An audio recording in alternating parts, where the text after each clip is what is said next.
The night was a dark whisper of wind and sorrow, the kind that carried secrets through the trees. The forest lay draped in mist, its silence broken only by the low cry of an owl and the faint rustle of leaves beneath trembling feet. She ran, barefoot, breath ragged, heart pounding like a drum in the distance.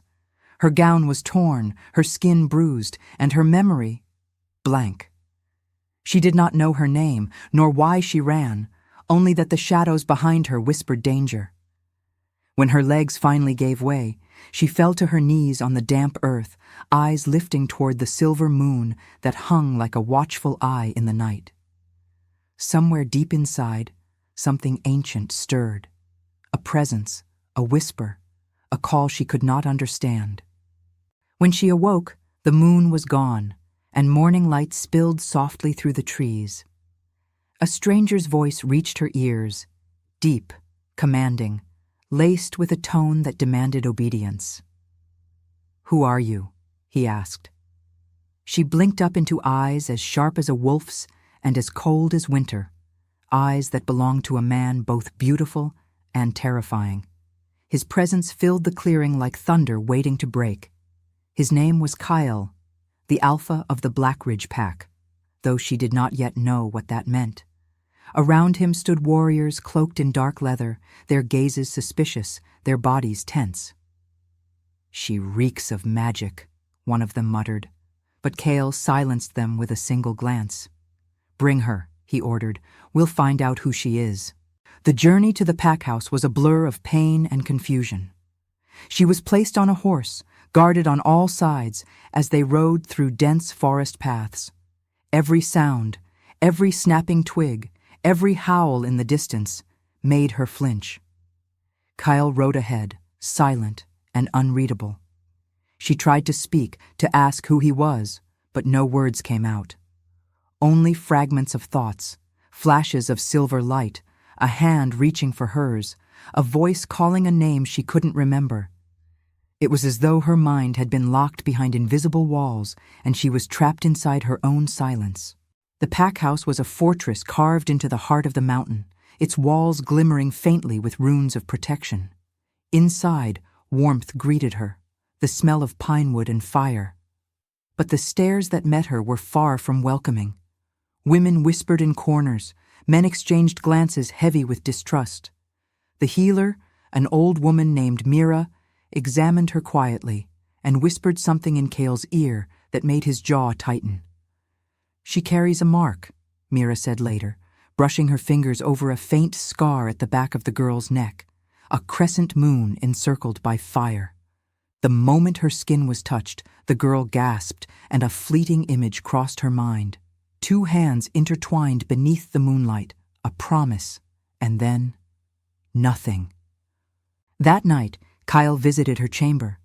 The moonlight poured through the window, casting shadows across his face.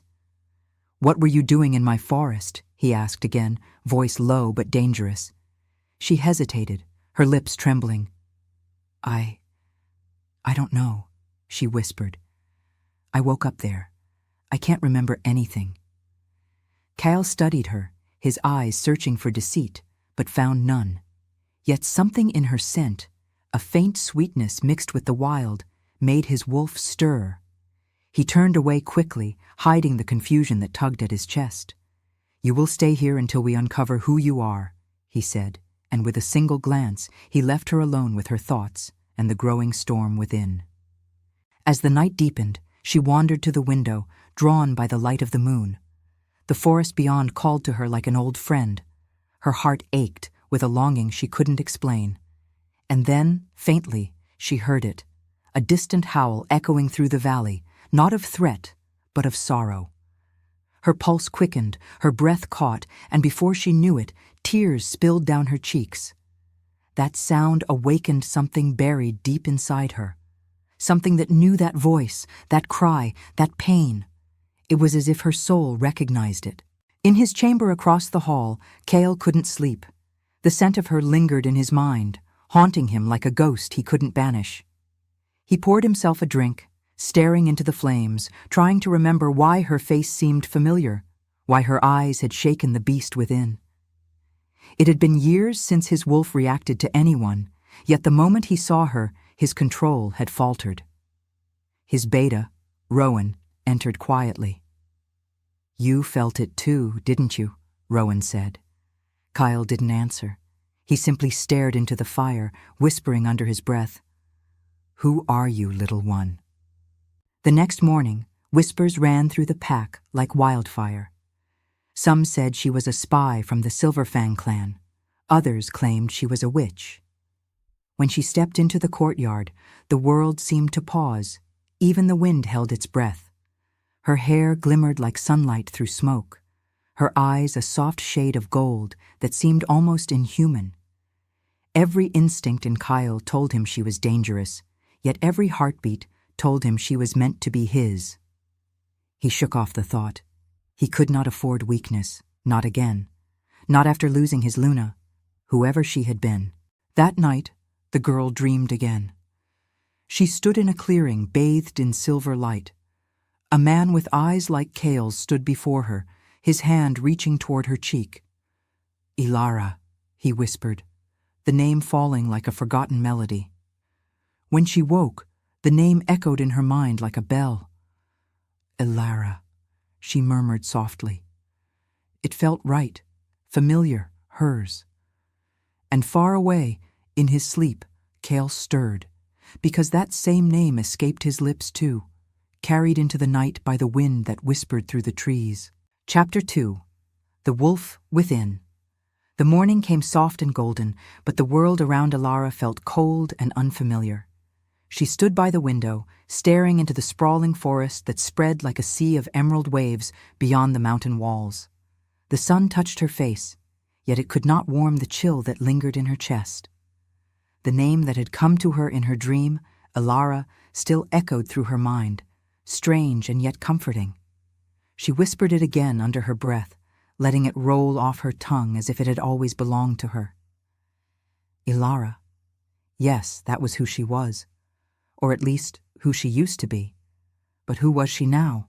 Outside, the pack was alive with movement. Wolves in human form trained in the courtyard, their bodies swift and fluid, their eyes glowing faintly with power. Ilara watched in silence, a sense of awe and fear mingling in her heart. She could feel something deep within her responding to them. A pull, a vibration, a hunger that stirred beneath her skin. It was faint, but it was there, like a heartbeat that did not belong to her alone. She pressed a hand to her chest, breathing slowly.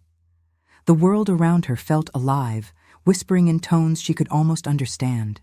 Every rustle of wind, every heartbeat, every sound carried meaning. And though she didn't yet know it, the wolf within her was beginning to awaken. When Kyle entered her chamber that morning, she turned swiftly, startled. He stood tall in the doorway, dressed in black, his aura commanding and unyielding. "You remember something," he said, his deep voice breaking the quiet. "A name." Ilara hesitated. "Ilara," she murmured. "It came to me in a dream." Kyle's gaze darkened slightly, as though the name tugged at something buried in his soul. "Ilara," he repeated, the sound of it rough against his tongue. For a moment, silence stretched between them, heavy, charged, and strangely intimate. Then he broke it. "Until we learn more, you'll remain here under my protection. The pack isn't kind to strangers. You'll stay close. Do not wander." His tone was final, but his eyes lingered a heartbeat longer than they should have before he turned and left. As days passed, Ilara began to feel the rhythm of life within the Blackridge pack. She watched the way the warriors trained, the way the wolves communicated even without words, and she began to understand that this world was ruled not just by power, but by bond. A deep, instinctive connection that bound them all together. Yet no one looked at her without suspicion. Whispers followed her through corridors. "The Alpha keeps her close. She smells of magic. She's not one of us." The words stung, but she said nothing. At night, when the moon rose, she found comfort only in its pale glow, as though it alone understood her loneliness. One evening, While the rest of the pack feasted in the great hall, Ilara wandered into the training grounds. The air was cool, the moon high and bright. She picked up a wooden staff left by one of the warriors and began to move with it instinctively. Her hands remembered things her mind had forgotten: the grip, the flow, the balance. Her body moved like it had done this before, countless times. Suddenly, she felt it. A pulse beneath her skin, a surge of power that made the world around her shimmer. The staff trembled in her hands, and for a brief moment, her eyes glowed silver. She gasped and dropped it, clutching her chest. A soft growl echoed from the shadows. Kale stepped out from the darkness, his gaze burning into hers. "You feel it, don't you?"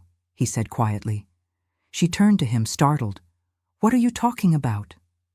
Kale moved closer, his steps slow and deliberate. "The wolf inside you," he whispered. "You may not remember, but it remembers you. It's waking up." His words sent a chill down her spine. "I'm not one of you," she said, though even as she spoke, her heart told her otherwise. Kale's eyes glimmered with something between pity and fascination. "Then why does the moon answer you, Ilara? Why does my wolf react to your scent?" He caught himself and turned away sharply, his jaw tight. "Enough. You should not be out here alone." But his voice lacked its usual steel. That night, Ilara dreamed again, not of the forest this time, but of a great hall bathed in moonlight. She stood at the center, wearing a gown of silver, her hand clasped in Kale's. There was laughter, music, and the smell of roses in the air, but then the vision twisted. A shadow fell, and a scream tore through the dream. Flames rose around her, and a voice whispered, "You must forget, or he will die." She woke with a cry, drenched in sweat. Her heartbeat thundered, and a low growl escaped her throat. One that wasn't entirely human. She stared at her trembling hands. Her nails had lengthened, her pulse raced, and in the reflection of the moonlit window, her eyes glowed a haunting silver. Panicked, she ran through the corridors until she reached the balcony overlooking the forest. She gasped for air, trying to calm the storm within her, but the wolf's presence was too strong. Then, suddenly, a hand gripped her arm. "Kyle." His eyes widened as he saw her transformation. "Ilara," he whispered, almost reverently. His touch was steady, but his heartbeat betrayed him. "You're not human." She shook her head helplessly, fear and confusion warring inside her. "I don't know what I am," she cried. He drew her closer, his gaze softening. "You're one of us," he said firmly. "But different. Powerful." The wind howled around them, carrying their scent, their bond, their unspoken truth. For a long moment they stood there, the world holding its breath. The moon bathed them both in light, and Kyle's wolf stirred restlessly within him, growling for recognition, for something long lost. He wanted to deny it, the pull, the connection, the way his soul ached to protect her. But he couldn't. Every instinct screamed that she was his, yet logic told him she couldn't be. His Luna had died years ago, hadn't she? He released her arm and turned away, his voice rough. "Go to Mira tomorrow. She'll help you understand what's happening to you." Ilara stared after him, tears glistening in her eyes. "And what about you?" she asked softly. He paused, his back still to her. "Me?" His voice cracked slightly. "I'll do what I always do, keep the pack safe, even if it means keeping you away from me." When Kale finally walked away, Ilara looked up at the moon once more. Her heartbeat slowed, the glow in her eyes fading, but deep inside, the wolf within purred with restless longing. For the first time, she didn't feel afraid of it. She felt connected. To the forest, to the moon, to something far greater than herself. And somewhere in the darkness, Kyle's wolf howled, a sound of recognition, of desire, of something long forgotten awakening again. The night carried their heartbeats into the trees, and though neither of them yet knew it, fate had already begun to weave their souls back together. Chapter 3. The Alpha's Warning. The days that followed blurred into one another, filled with whispers, glances, and unspoken truths. Ilara's presence within the pack house had become a quiet storm. Wherever she went, conversations faltered. Wherever she passed, eyes followed. Even the wolves who once sneered at her now watched in uneasy fascination. They had seen her eyes glow beneath the moonlight, seen the power that rippled through her when fear struck. And though they whispered of danger, there was reverence in their tone, as if they stood before something they could not understand. Kale kept his distance, but his eyes found her everywhere she went. He told himself it was duty, that he watched her because she was a risk, but his wolf knew better. The more he tried to avoid her, the more the bond between them pulled tight, like an invisible thread drawing him closer. One morning, Ilara wandered through the southern fields beyond the pack house, where wildflowers grew like stars scattered across the earth. The air was fresh, sweet with dew. For the first time since her arrival, she felt a flicker of peace. But peace was a fragile thing in Blackridge. Kale appeared from the shadows, his expression unreadable, his dark cloak fluttering like the wing of a raven. "You shouldn't be out here alone," he said, his voice a calm warning. Ilara smiled faintly, defiant. "I'm not a prisoner, am I?" His gaze hardened. "You're under my protection," he replied, stepping closer. "And protection has rules." She tilted her head, meeting his eyes. "What are you so afraid I'll find out here?" His jaw tightened. For a heartbeat, something flickered in his eyes, something haunted. "The northern woods," he said at last, his tone low and edged with danger. "You must never go there. Not at night, not ever."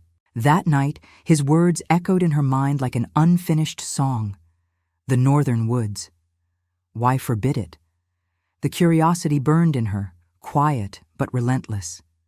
The moon called to her again, the same whisper she had heard since the night she awoke in the forest. It wasn't mere curiosity.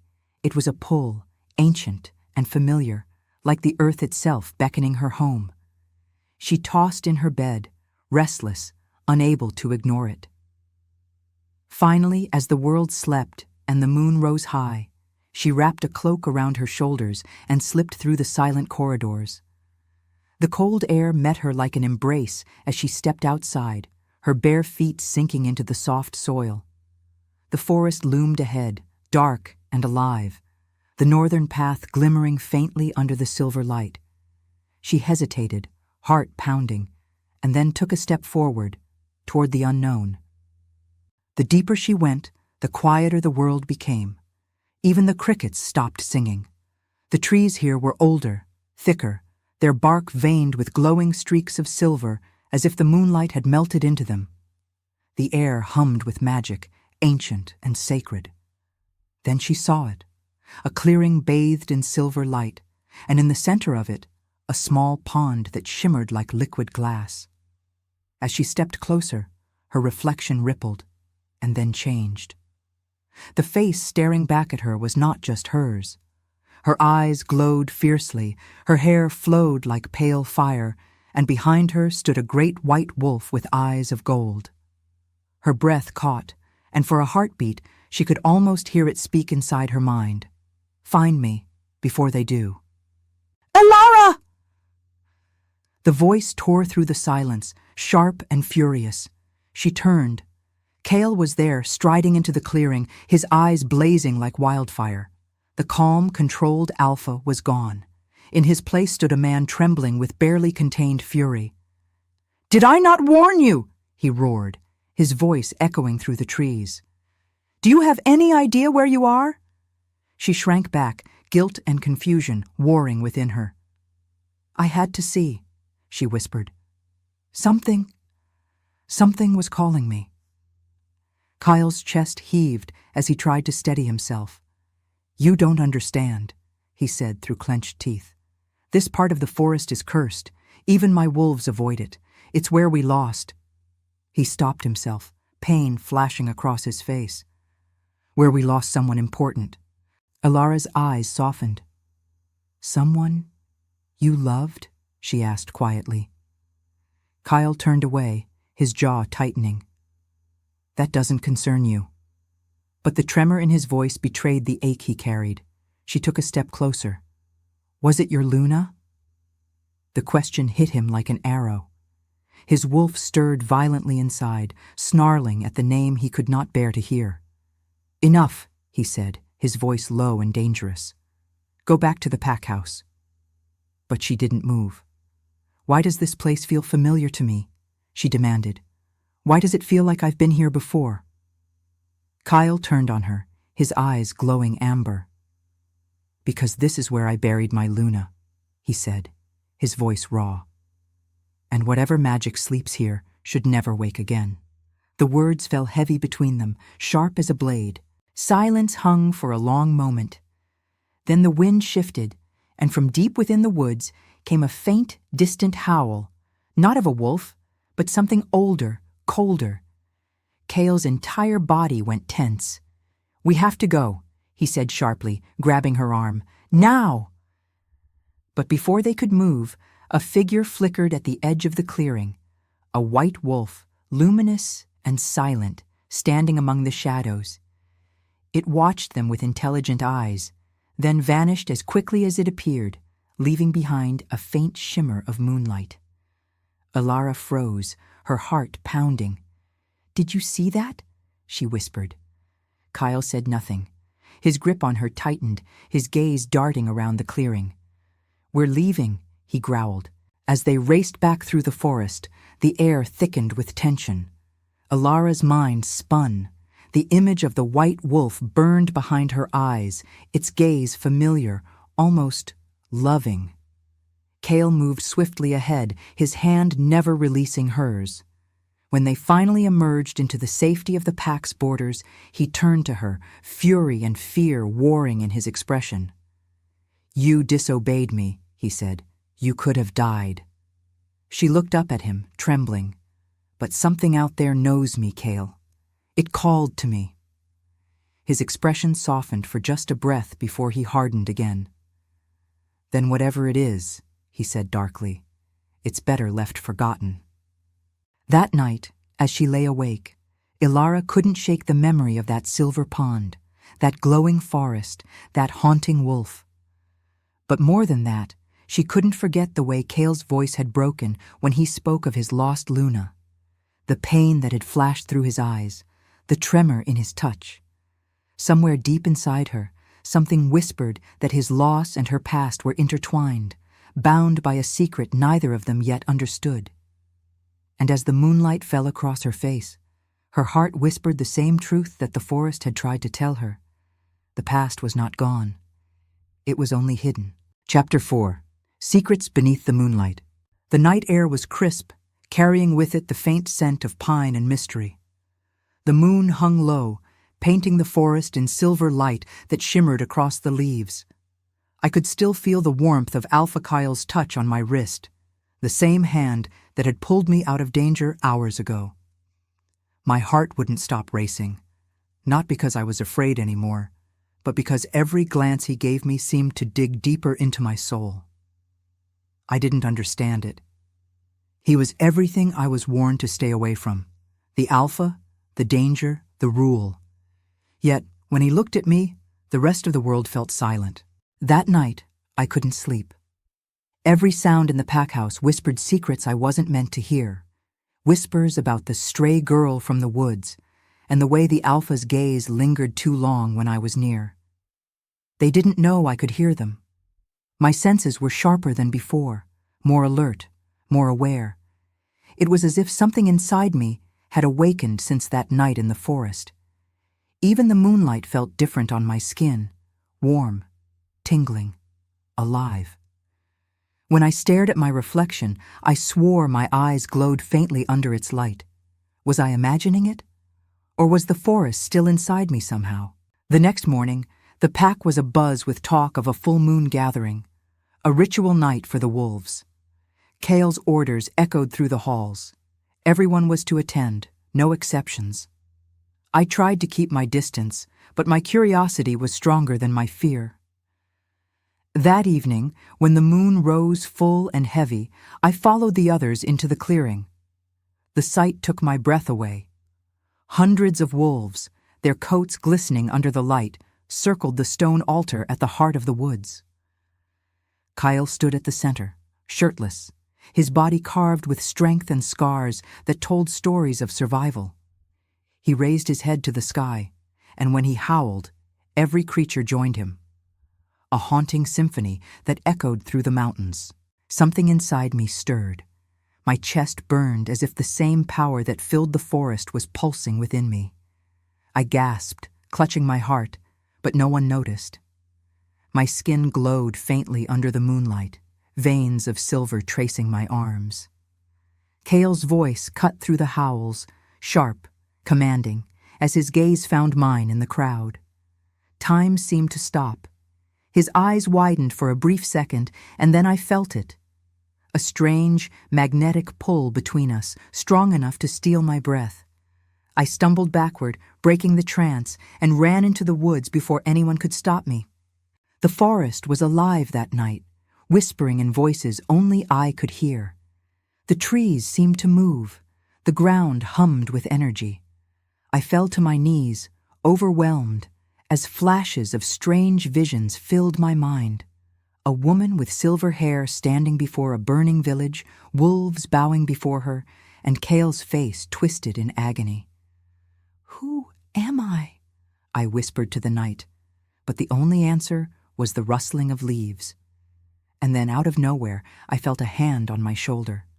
Kale stood behind me, his expression unreadable, his chest rising and falling as if he too had seen something beyond explanation. "You shouldn't be out here," he said softly, though his voice trembled. "You felt it too, didn't you?" I couldn't speak, only nodded.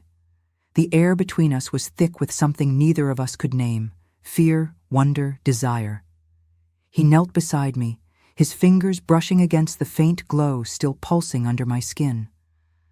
"This isn't normal," he murmured. "You're not just some lost girl from the woods, are you?"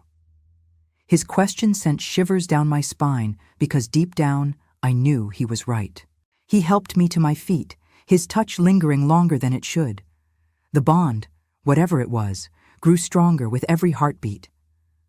I wanted to pull away, to breathe, but the forest held us there like it knew our story had just begun. "You should rest," he finally said, his voice distant now, like he was hiding something. But before I could respond, a howl pierced the night, sharp, angry, unfamiliar. Kyle's eyes darkened instantly. "Stay behind me," he ordered, his alpha tone cutting through the night. From the shadows emerged glowing red eyes, rogues, many of them. Kale shifted before I could blink, his body morphing into the enormous black wolf I had seen that first night. His growl rumbled through the forest as he charged forward, meeting the rogues head-on. I watched in horror and awe as he fought with savage precision, his strength unmatched. But then one of the rogues lunged toward me. I screamed, and instinct took over. My vision blurred, and in an instant, the world tilted. I felt my bones crack, my skin burn, and then I was no longer standing on 2 feet. When the light faded, I saw Kale staring at me, eyes wide with disbelief. Around us lay silence and the bodies of fallen rogues. My heart raced as I looked down. My hands were gone. In their place were paws covered in silver fur. The same glow from before now burned brighter across my body. The pack had found their Luna that night, but I was the last to know. Chapter 5: The Bond of Fire. The world spun in silence after the last rogue fell. My lungs burned as I tried to steady my breath, my heart hammering against a body that no longer felt human. The silver fur that covered me shimmered under the moonlight, like fire caught in motion. The forest had gone still, as though every living thing was holding its breath. Kyle stood a few feet away, his black wolf form massive and powerful, his golden eyes locked on me in utter disbelief. I could sense the conflict in him, his duty as alpha warning him of danger, and his heart whispering something else entirely. Slowly he shifted back, the transformation fluid yet fierce, until he stood before me again, his chest bare, his breath heavy with the scent of battle and adrenaline. "Luna." The word left his lips like a prayer he didn't mean to utter. His gaze softened, tracing the glow that surrounded me as if I were something sacred. I took a step back, unsure, trembling in confusion and fear. "What did you call me?" I asked, my voice trembling even as the world seemed to hum with energy. He didn't answer at first. Instead, he reached out, his fingers brushing against my fur, and the moment his skin met mine, a spark of heat surged through the air. Wild, electric, undeniable. The world around us ignited in that instant, not with flames, but with something deeper, older, a bond that had been written long before either of us were born. I shifted back before I even realized I could. The transformation was gentler this time, like the forest itself guided me. I collapsed into his arms, weak but conscious. "You shouldn't be able to shift," Kyle murmured against my hair, his voice rough and full of wonder. "You're not from any of the packs. Who are you, really?" His words cut through the fog in my mind, and memories I had long buried began to surface. Flashes of silver flames, a woman's lullaby under the moon, a man's deep voice whispering, "Run when the time comes, little one." Tears welled in my eyes as I looked at him. I don't know anymore." Kale's jaw tightened. "You're something the pack elders spoke of long ago, a moon-blessed," he said quietly. "A being born once in an age, carrying both the fire of the sun and the blood of the moon." He turned away briefly, raking a hand through his hair. "But they were just stories, until tonight." I tried to speak, but before I could, the sound of approaching footsteps broke the stillness. The warriors had arrived, drawn by the noise of the fight. Their eyes widened at the sight of the fallen rogues, and then at me. Some gasped, others growled in disbelief. "She shifted," one of them whispered, "but she's not one of us." Kale's voice turned sharp, commanding. "She is under my protection." The entire clearing fell silent. His declaration rippled through the air like thunder. The warriors exchanged glances but obeyed, lowering their heads in submission. I stared at him, stunned. He didn't have to do that. Protecting me meant challenging the very laws of his pack. When they left, Kale turned back to me, his expression unreadable. "You've bound yourself to this pack now, whether you meant to or not," he said softly. "And to me." His last words lingered between us, heavy and unspoken, filled with meaning neither of us was ready to face. That night, Kyle led me back to the pack house, through secret tunnels beneath the main hall. We emerged in a chamber I had never seen before, old stone walls etched with ancient runes, and a faint fire burning in the center. "This is the Hall of Bonds," he said quietly. "Every alpha comes here when a new Luna is chosen." His gaze met mine, fierce and uncertain. "The moon doesn't make mistakes, Alara." My breath caught at the way he said my name, like it was a secret he had known long before I told him. "If the bond truly formed tonight, then your fire is part of me now." I stepped closer, drawn by something beyond reason. "And if I don't want this bond?" I asked, my voice trembling. His eyes darkened, his jaw tightening. "Then it will destroy us both," he said, "because once the fire and moon are joined, separation burns everything in between." His words scared me, but a part of me knew they were true. I could already feel his heartbeat echoing faintly within me, as if our souls were learning to breathe together. I turned away, tears threatening to fall, but Kale caught my wrist gently. "You didn't choose this," he said, his tone softening, "but neither did I. Somehow, it feels like destiny. We stood in silence, the fire between us flickering brighter, almost reacting to our emotions. My skin tingled, the silver light beneath it pulsing in rhythm with the flames. "The bond of fire," Kyle whispered, more to himself than to me. "That's what the elders called it, the unity of strength and spirit that could either save or destroy the packs." He looked at me, a shadow of fear crossing his features. And now, that bond lives in us. The realization hung heavy in the air. The room felt smaller, the bond stronger, and the unknown future closer than ever. Later that night, as I lay in the quiet chamber he'd given me, I couldn't sleep. My dreams were filled with fire and moonlight, and Kale's eyes watching me through the flames. When I woke, the mark on my wrist, the one that had glowed in the woods, was now a faint silver flame. I touched it, and warmth spread through me, not painful, but alive. Somewhere beyond the walls, I heard Kale's voice giving orders, his tone cold and distant again. But deep inside, I knew the truth. No matter how far he kept himself, our souls were now tied by fire, and fate had only just begun to reveal its plan. Chapter 6. Echoes of the Past. The sun rose behind the mountains, its pale light breaking through the mist that wrapped the packlands like a veil. I had barely slept. Every time I closed my eyes, I saw fragments of memories that didn't feel entirely my own. Flashes of fire, a woman with silver hair whispering a name I couldn't remember, and the sound of a wolf's mournful cry echoing through the night.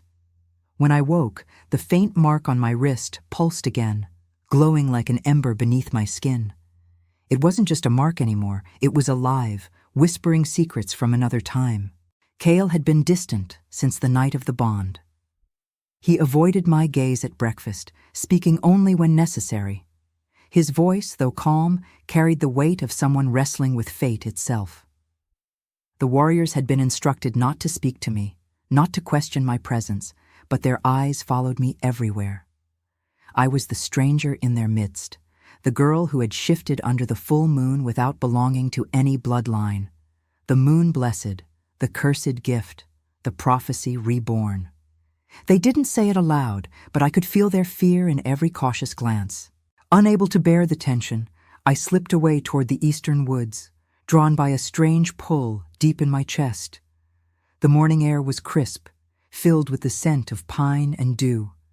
My steps carried me toward an ancient ruin half buried beneath vines and moss, a place the pack rarely ventured near. The air around it felt heavier, sacred. The moment I touched the crumbling stones, a wave of warmth spread through me, and suddenly the world shifted. I wasn't in the forest anymore. I was standing in the same clearing, but years ago, the trees younger, the sky darker, the air thick with smoke.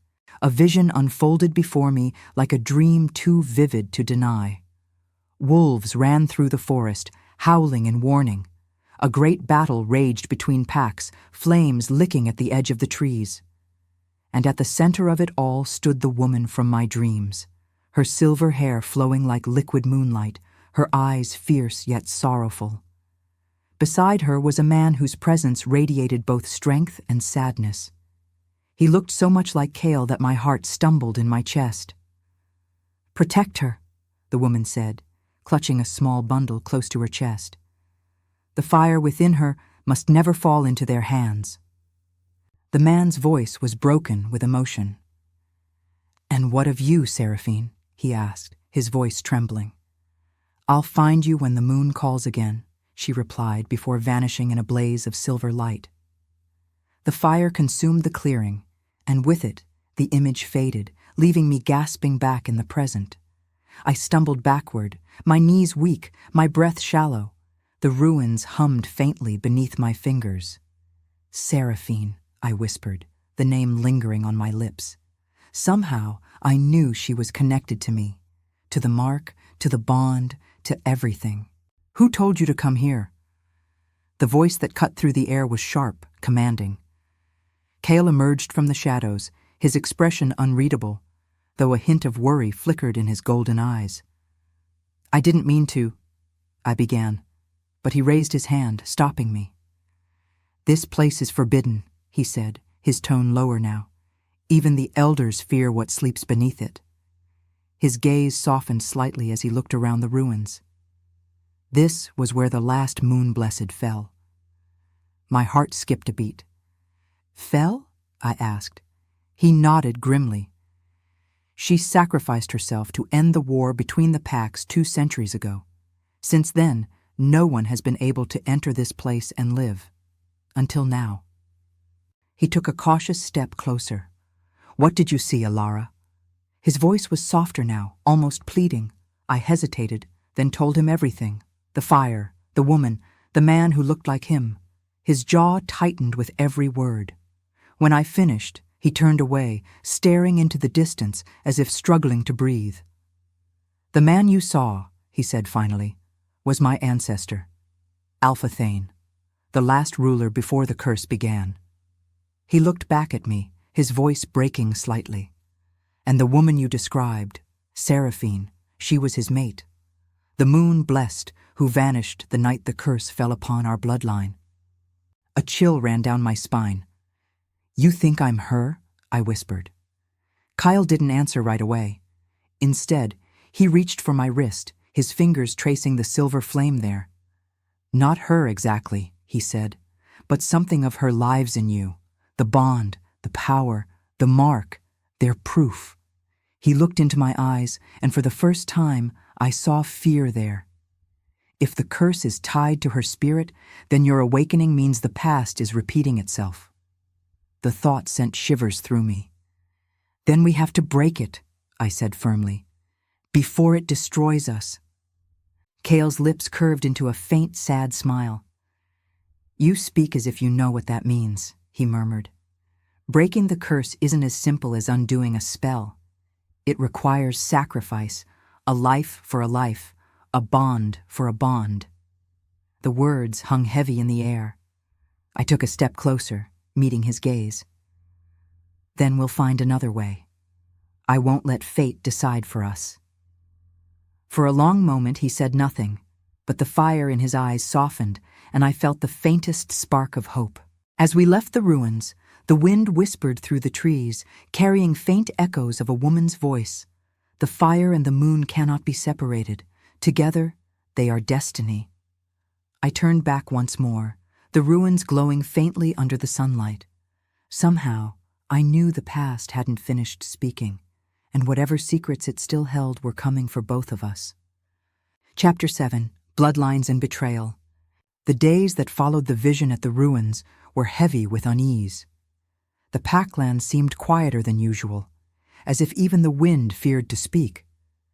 Whispers spread through the ranks, rumors about the strange glow in my veins and the way the Alpha's gaze lingered on me longer than it should. The warriors avoided my path, the servants bowed lower when I passed, and the elders met in hushed secrecy behind the great oak doors. I could feel the tension building like a storm ready to break. Even Kale had grown more withdrawn, his eyes darker each day, his words clipped, his nights spent alone in the Hall of Bonds. Yet despite the distance, our connection burned stronger, the bond pulsing like a heartbeat between us.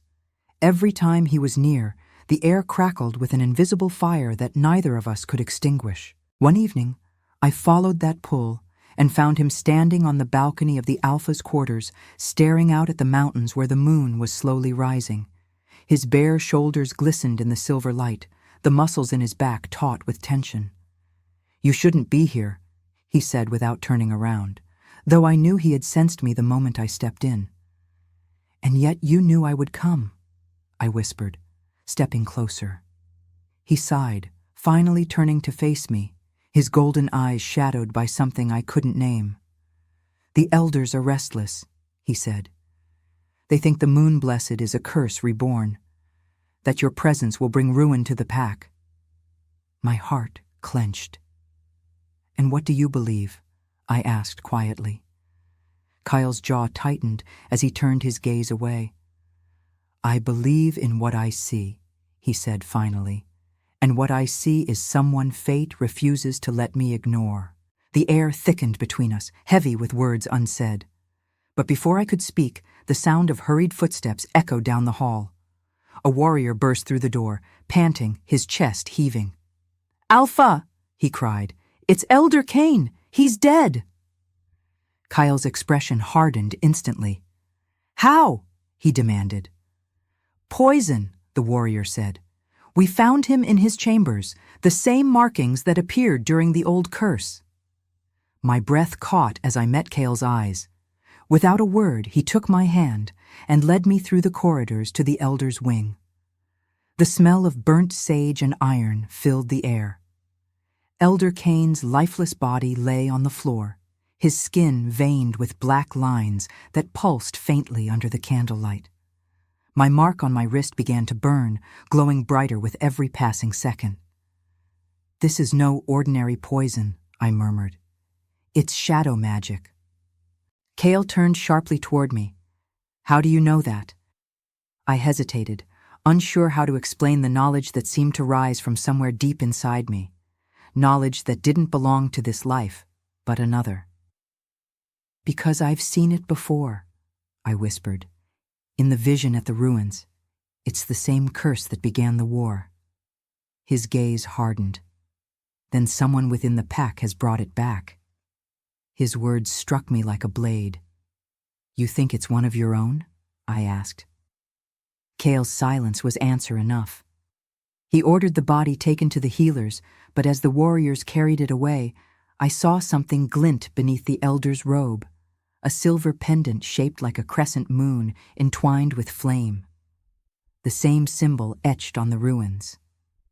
I bent to pick it up, but the moment my fingers touched it, a flash of light blinded me.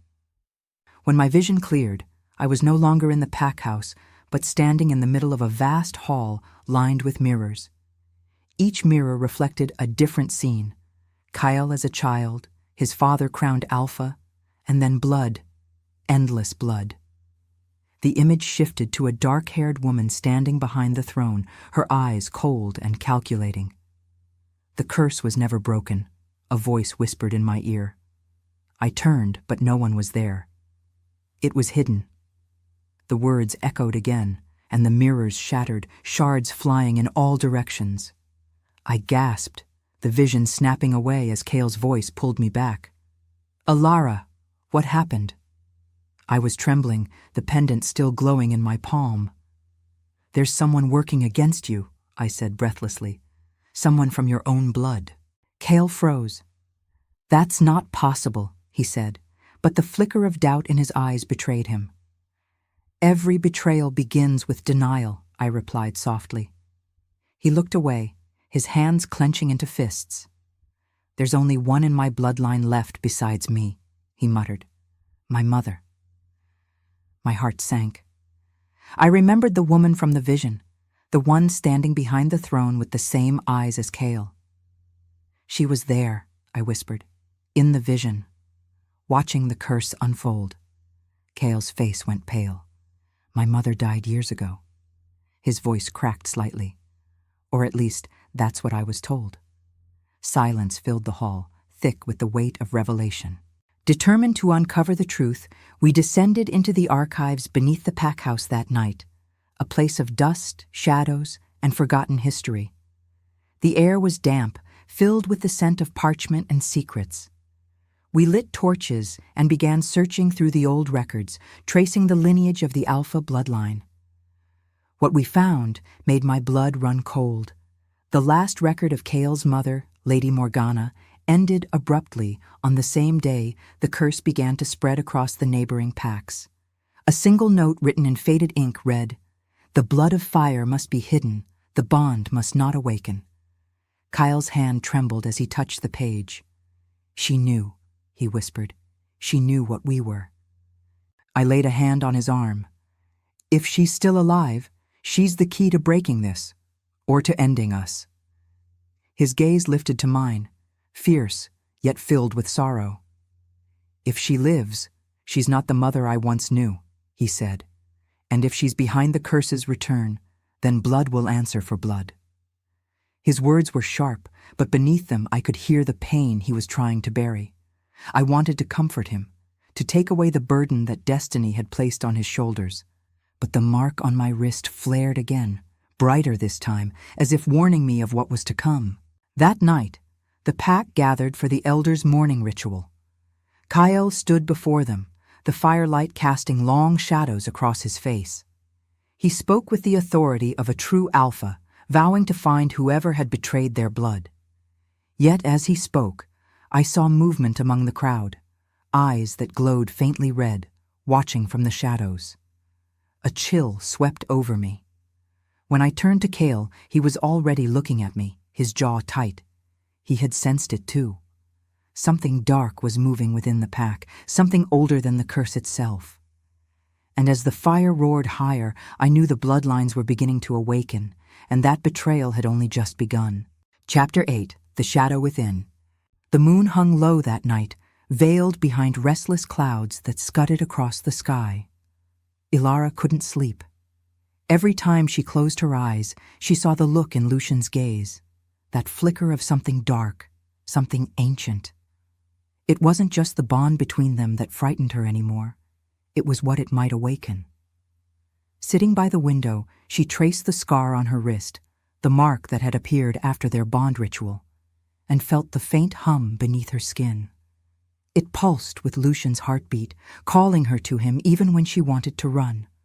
Somewhere in the woods, an owl hooted, and she thought of the shadow she had seen during the last hunt. A shape that had her eyes, her scent, but wasn't her. Lucien found her there, wrapped in the silver mist of dawn. His presence was both warmth and warning. "You didn't sleep," he said quietly, stepping closer, his amber eyes glinting like firelight. "I couldn't," she whispered. "Something is changing in me, Lucien. I can feel it, like there's someone else, inside." His jaw tightened, and for a long moment he said nothing. Then he turned away and muttered, "The elders feared this might happen." Ilara frowned. Feared what? His silence told her enough. Whatever was stirring within her, it wasn't new to him. He had seen it before. He had lost someone to it before. That day the pack gathered around the fire pit. The air was tense, filled with whispers of prophecy and curse. Elder Marin's voice cracked as she spoke. "When the blood of moon and shadow mix, the past shall rise to claim its due." The others avoided Ilara's gaze, as though her very presence summoned misfortune. Lucian stood beside her, his hand grazing hers, offering silent defiance against their fear. But when the flames roared higher than they should have, turning blue for a brief instant, everyone stepped back. Even Lucian's eyes widened. The fire had recognized her. The prophecy was alive again. That night, as thunder rolled over the mountains, Ilara dreamt of another time. A woman stood before her. The same eyes, the same face, but older, crueler. "You carry what was mine," the woman hissed. "My power, my curse." Ilara tried to move, but roots coiled around her ankles, binding her to the earth. "Who are you?" she gasped. The woman smiled, her lips twisting. "I am your shadow, the first of your bloodline, the forgotten queen who defied the moon itself." When Ilara awoke, her palms were scorched, the scent of smoke lingering on her fingers. Lucian entered her hut moments later, breathless, his chest bare, the mark on his shoulder glowing faintly. "You felt it too?" she asked, and he nodded grimly. "The Shadow Queen," he said. "You saw her." He explained then what she had never been told, that her bloodline was born from rebellion, from a pact broken between the moon goddess and a woman who had tried to seize immortality. Every few generations, the curse reawakened, binding itself to a host who could either restore balance or destroy it completely. "And now," Lucian said, eyes burning, "it's you." Days turned into a blur of tension. Every step Ilara took, she felt the weight of unseen eyes watching her. The forest had begun to react to her presence. Leaves whispered her name, rivers hummed when she passed. Animals fled or bowed. It was as if nature itself recognized the old blood. The pack grew restless, torn between loyalty to Lucienne and fear of what Ilara was becoming. Whispers reached her ears, that she was the reason storms raged, that her union with Lucienne had stirred ancient wrath. Once again, she felt the familiar sting of being an outsider, only this time the fear was justified. Then came the night of the eclipse. The moon turned red as blood, and a voice, not Lucienne's, called her name from the forest. Against her better judgment, Ilara followed. The trees closed in, the wind whispered secrets, and suddenly she stood before a shadow that took her form but moved differently. "You can't fight what you are," it said. "I am you, the part you buried when you chose love over power." Ilara trembled. "I won't become you," she said, her voice shaking. The shadow smiled, eyes gleaming like black fire. "You already have." The confrontation left her trembling. When she returned, Lucian was waiting, his hands stained with blood. "They came for you," he said, his voice breaking. "Some of the pack. They think killing you will end this." Her heart twisted. "And you stopped them?" He nodded. "For now." His eyes softened as he looked at her, but beneath the tenderness, there was fear. Fear of losing her, or worse, of what she might become if he didn't. That night, they stood beneath the dying moon, hand in hand, bound by something neither of them fully understood. "We can still fight this," she said. Lucienne looked into her eyes, searching for the woman he had first seen in the woods. "Maybe," he murmured. "But if the shadow wins, promise me one thing." She swallowed hard. "What?" His voice was barely a whisper. "Don't let me live to see you lost." The words cut through her like a blade, and though she said nothing, a silent tear traced her cheek, a promise sealed in heartbreak and blood. And as the dawn broke, painting the world in silver light, the shadow within her stirred once more, quieter this time, but stronger. Watching from the forest's edge, unseen eyes gleamed. The past had not finished with Ilara, and destiny, it seemed, had only begun to play its cruel hand. Chapter 9. The Breaking of Bonds. The morning after the eclipse dawned with an eerie silence. The forest that once hummed with the music of birds and rustling leaves now lay still, watching, waiting. The air was thick with the scent of rain and iron, and when Ilara stepped out of her hut, the earth beneath her feet seemed to pulse like a living heart. She looked toward the mountains, where storm clouds gathered in spiraling shapes, whispering her name through the wind. Something had shifted inside her since the night she faced her shadow, something that refused to sleep.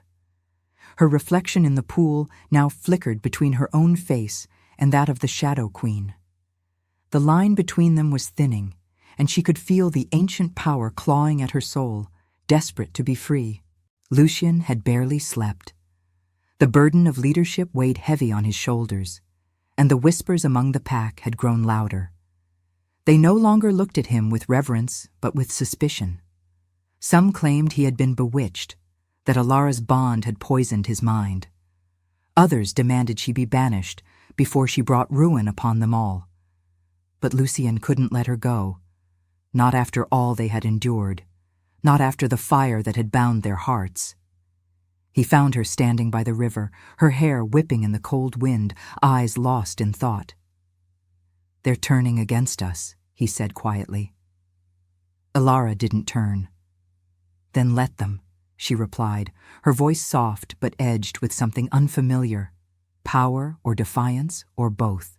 That tone chilled Lucian. It wasn't the Ilara he had known. There was something in her words, an echo of the shadow that had spoken to her beneath the blood moon. He stepped closer, reaching for her hand, but when he touched her skin, a spark of energy crackled between them, forcing him back. "Ilara," he whispered. Her gaze finally met his, glowing faintly with a golden light that wasn't entirely human. "I can feel it inside me," she said. "Every heartbeat pulls me closer to her. It's like she's waiting for me to surrender." Lucian shook his head fiercely. Then don't. Fight her. A bitter smile touched her lips. You think I haven't tried? Later that day, the elders summoned Lucienne to the council hall, a place of judgment and tradition. The walls were lined with totems of their ancestors, silent witnesses to the turmoil of generations.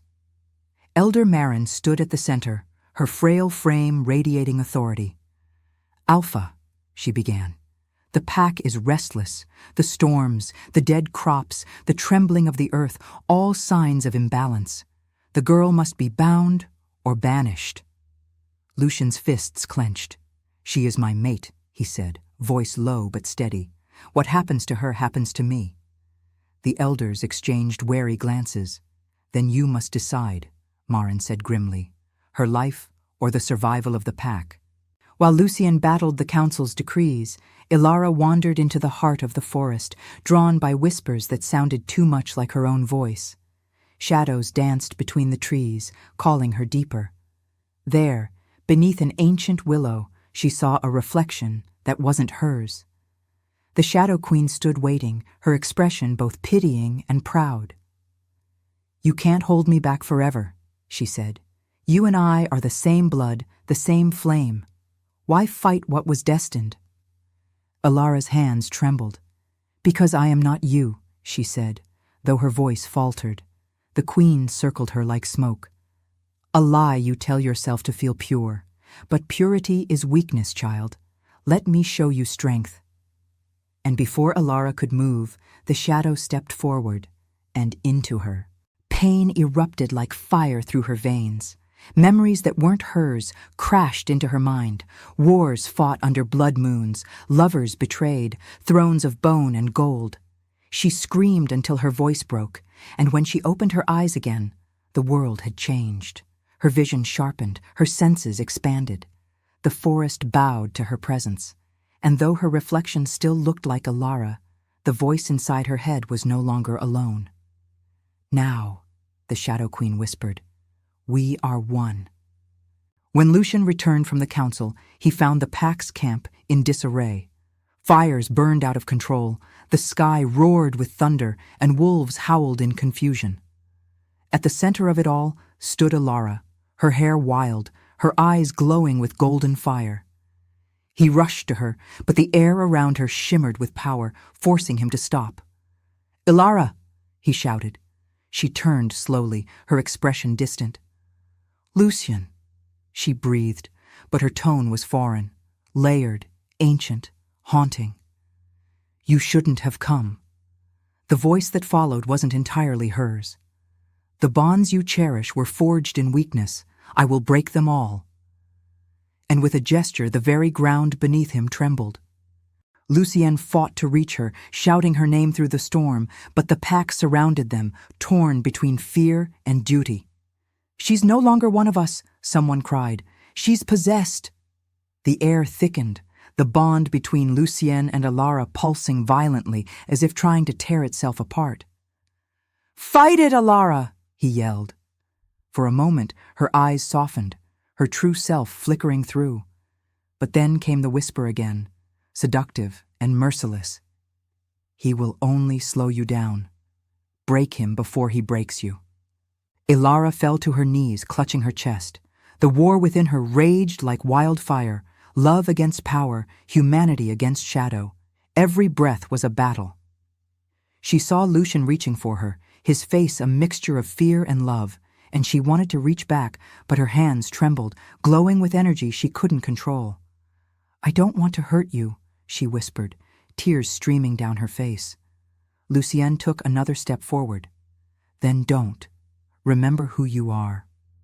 For a heartbeat, everything went still, until her scream shattered the silence, and the bond between them snapped like glass. Lucienne collapsed, gasping as if the air had been ripped from his lungs. Ilara's mark burned, flickering violently before fading into nothingness. The link that had tethered their souls was gone. The forest cried with the storm's fury, lightning splitting the sky as Ilara disappeared into the darkness, leaving Lucian on his knees, broken and bleeding under the weight of love undone. And as the rain fell, The voice of the Shadow Queen whispered through the wind, victorious, vengeful, and free. Chapter 10. The Rise of the Shadow Queen. The storm had raged for 3 days, a relentless torrent that tore through the mountains and bled into the valleys below. The pack huddled in silence, their faith in their alpha shattered, their eyes filled with fear and mourning. They whispered that the moon had turned her face away from them, that the bond which once kept their world in balance was gone. Lucian had not spoken since that night. His wounds had healed, but his soul felt hollow. The mark that once burned bright on his chest was now a faint scar, cold to the touch. Each time he closed his eyes, he saw Ilara's face, half hers, half the Shadow's, and he could still hear her voice calling from the storm.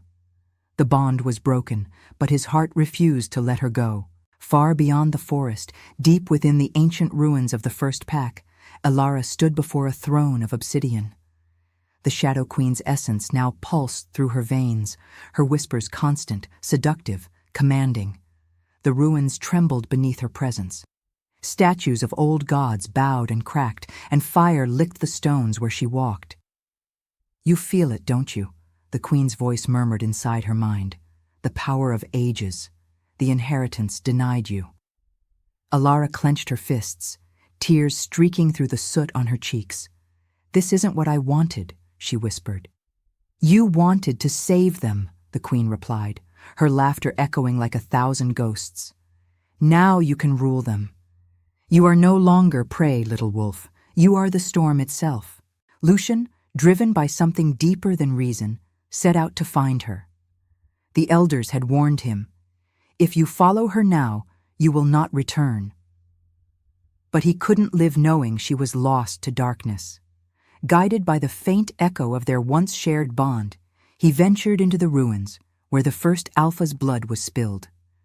The path was lined with withered trees and ancient symbols that burned faintly as he passed. He could feel her there, not the woman he had loved, but something greater and more terrible. Yet still he pressed on, whispering her name as if it were a prayer. Ilara. Inside the temple, Ilara stood before a mirror of black glass, her reflection shifting between herself and the Queen. "You can't keep me here forever," she said through gritted teeth. "You're a part of me, not my master." The Queen smirked. "You think your love makes you strong? Love is what made you weak. Love is what broke the chains of your ancestors and doomed your bloodline to servitude." The mirror pulsed, and visions flashed before Ilara's eyes. Her mother dying in childbirth, Lucian's blood on her hands, the pack burning beneath crimson skies. "You see?" the Queen whispered. "This is your destiny." Ilara screamed and struck the mirror, shattering it into 1,000 shards that scattered across the floor like dark stars. Lucian arrived just as the temple doors blew open with a gust of unnatural wind. The sight before him froze his heart. Ilara, crowned in flame, her eyes burning gold and black, her hair flowing like smoke. The air itself bowed to her presence. "Ilara," he said softly, stepping forward. Her head turned slowly, and for a moment there was recognition in her eyes. Then the Queen's voice layered over hers. "You shouldn't have come." Lucian took another step. "I came because I remember who you are. You are not her shadow. You are my mate." The power in the room crackled dangerously, the walls trembling. "She's gone," the Queen hissed. "You're talking to a ghost." Lucian smiled faintly. "Then I'll love that ghost until she remembers how to live." For the briefest heartbeat, Ilara's eyes flickered. The Queen's hold faltered. "No," she gasped, clutching her chest. "Stop it. I can't." The Shadow's voice roared in her head. "He will destroy you." But Lucian didn't stop. He stepped closer, ignoring the pain, as fire and lightning seared the ground beneath him. "You once told me," he said, "that love was your anchor. Let it be again." He reached out his hand, trembling, scarred, but steady. come back to me." The wind howled, the temple shook, and with one final cry, Ilara seized the queen's power and pulled it inward, the force ripping through her like wildfire. The explosion of light shattered the sky. For miles around, the storm ceased. The ruins crumbled into dust, and when the light faded, Ilara lay motionless in Lucian's arms. The crown of flame was gone. The shadow's voice had vanished into silence. "Ilara," he whispered, shaking her gently. Her lips parted, and a faint smile crossed her face. "Lucian," she breathed, "I thought I'd lost you." He pressed his forehead to hers, tears mingling with ash and rain. "Never," he whispered. "You are my moon, my madness, my heart."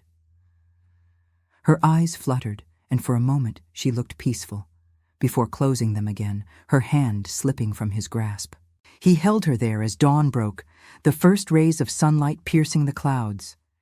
The pack arrived in silence, drawn by the end of the storm.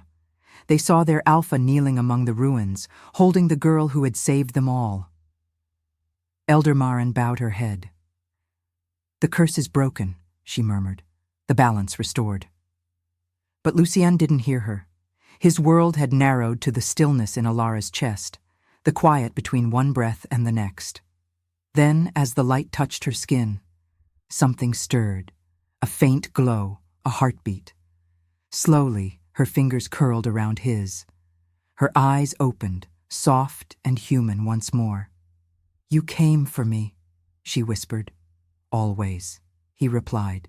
Together, they stood, surrounded by a world reborn. The mark on their wrists returned, faint but warm, no longer a chain, but a choice. The forest began to hum again, life pouring back into its roots. The Shadow Queen's reign was over, her voice gone, her power sealed within Ilara's blood, not as a curse, but as a gift. And as Lucian wrapped his arms around her, he whispered, "The bond isn't broken. It's remade." She smiled, resting her head against his chest as the wind carried their scent through the waking forest. Far away, beneath the earth where shadows sleep, a faint whisper lingered, not of malice, but of memory. "Love," it said, almost tenderly. "Even shadows cannot escape it." And above the ruins of their past, two souls stood hand in hand, proof that even in the darkest night, love was the one light that could never be extinguished. Epilogue: When the Moon Returns. Spring came early that year. The snows melted before their time, and the forest bloomed as though eager to erase the memory of the storm. Soft petals carpeted the ground where fire once raged, and the air was thick with the scent of pine and renewal. Life had returned, wild, untamed, and free. At the heart of it all stood the rebuilt hall of the Crescent Pack, its walls adorned with symbols of rebirth rather than conquest.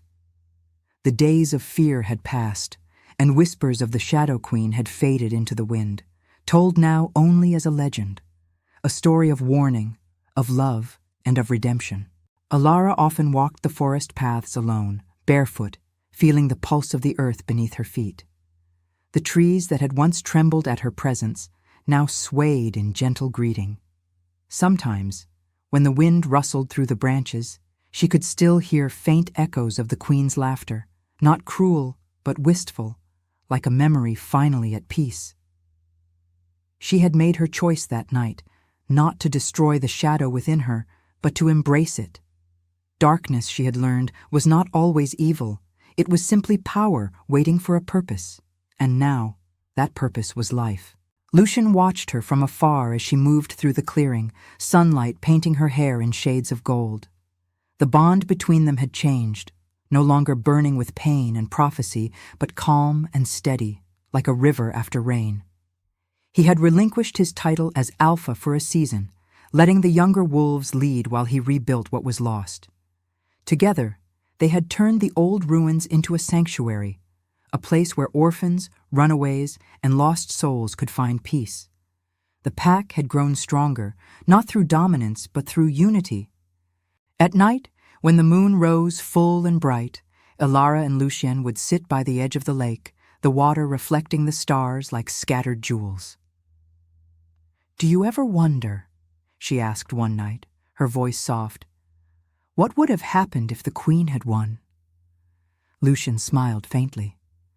"She didn't," he said, "because you remembered who you were, who we are."